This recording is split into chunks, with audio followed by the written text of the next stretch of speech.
видот на оганот, бојата на оганот е дека температурата била повеќе од 1000 степени Целзиусови.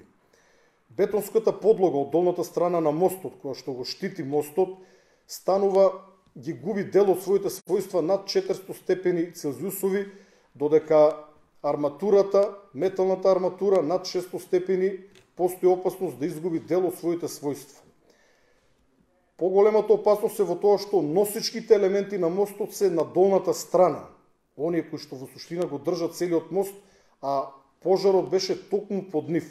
Градот Скопје, поаѓајќи од ова начело, формира една работна група, која што е составена од врвни стручни лица, од областа на градежништвото и противпожарната заштита.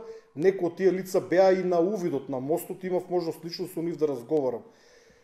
Овие лица за известно време, кое што не можеме да го предвидиме, ќе излезат со точен податок колкава е штетата по мостот, а врз основа на тоа дали мостот воопшто ќе може да се реновира, односно колку време ќе биде потребно мостот да се стабилизира доколку се утврди дека штетите не се толку големи.